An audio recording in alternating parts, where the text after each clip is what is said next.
Hai guys, balik lagi bareng gue Ryan. Guys, hari ini gue mau bahas ketika lo memiliki temen ternyata dia itu gay, apa yang harus kalian lakukan? Kadang kaget juga sih ya kalau kita punya temen yang udah dari kecil tiba-tiba setelah gede kok ngaku yes I'm gay gitu.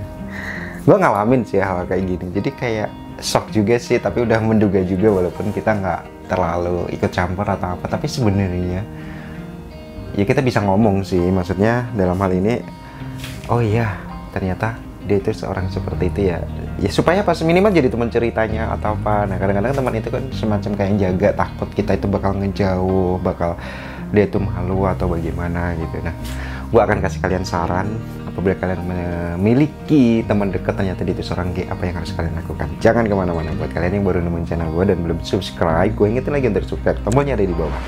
Kita lanjut setelah pesan-pesan berikut ini guys.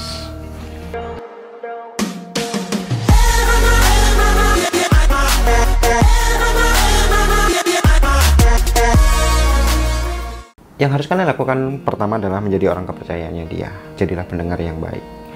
G itu jangan distigmain bahwa dia itu salah atau segala macamnya. Salah ketika dia melakukan perbuatannya, ketika dia cuma ada di dalam hati, ya itu urusan dia, nggak ada masalah gitu loh. Dia nggak merugikan siapapun juga. Tapi kecenderungan si kesukaan tadi atau LGBT tadi itu ada di dalam diri dia gitu. Jangan sampai kita menyalahkan sesuatu hal yang ada dalam hati itu. Dalam hati siapa yang tahu kan, kayak gitu loh.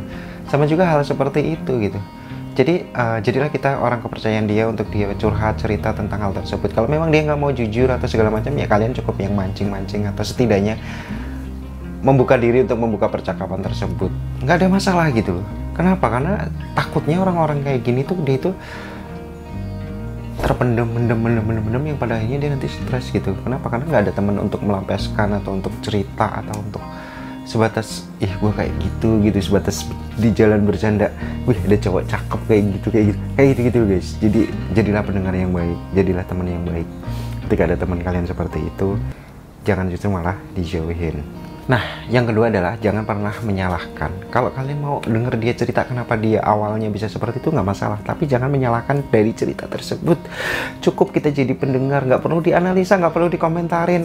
Hanya cukup kok bisa kayak gitu ya, udah kayak gitu cukup. Jangan sampai kita kamu sih dulu kenapa kamu kayak gitu. Nggak perlu, beneran nggak perlu. Nanti dia akan defend, narik diri untuk bahkan nggak akan cerita apa-apa lagi ke kamu. Cukup jadi pendengar yang baik. Balik lagi ke up yang awal, jangan pernah menyalahkan apa yang udah terjadi pada orang tersebut. Yang berikutnya adalah menciptakan empati.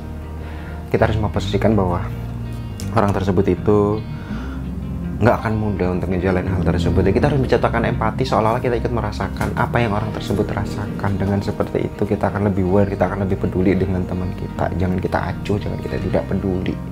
Kita harus tetap menciptakan empati supaya orang tersebut merasa tidak sendiri dalam menjalani hari-hari dia di kemudian hari. Dan kita sebagai temannya bisa memberikan kontribusi yang terbaik untuk dia bisa lewatin hal-hal yang memang akan dia jalani di kemudian hari. Nah, langkah berikutnya yang terpenting adalah jangan jauhin dia. Apapun dia, terimalah dia apa adanya. Seperti itu. Kalau memang dia berhasrat pada kamu, mungkin kamu udah dari dulu digituin gitu. No. I can. Ya jadi intinya kalau memang ini jangan dijauhin, tapi tetap kalian sebagai teman yang baik tetap selalu harus dampingin dia supaya dia nggak ngerasa sendiri guys. Nah berikutnya adalah dukung apapun yang menjadi keputusan pilihannya dia. Kalau memang dia udah memutuskan untuk menjadi seorang LGBT, ya udah dukung. Itu memang yang terbaik buat dia. Tetap kasih nasihat, kasih masukan untuk tetap agama yang jadi patokan, agama yang jadi pedoman. Jangan sampai keluar dari konteks agama. LGBT adanya di dalam hati, penyaluran itulah yang dilarang. Kalau memang di dalam hati dia memang dia menyukai pria atau segala macam, selama dia tidak menyalurkan nafsu seksualnya ke pria, fine aja kok. Yang jadi masalah adalah ketika dia menyalurkan gitu. Dan banyak di antara kita memang ada kecenderungan ke sana, tapi dia tidak menyalurkan, hanya sebatas suka. Ya udah, itu kita juga nggak perlu menyalahkan kayak gitu. Kenapa sisi tersebut, gue udah berulang-ulang di setiap video gue bilang bahwa setiap orang memiliki, tinggal tereksplor atau enggak. Guys, semoga informasi ini bermanfaat. Gue ingetin lagi buat kalian yang belum subscribe, untuk subscribe dulu guys. Gue Ryan JR, kita jumpa lagi di informasi, review, dan rekomendasi berikutnya. Dah.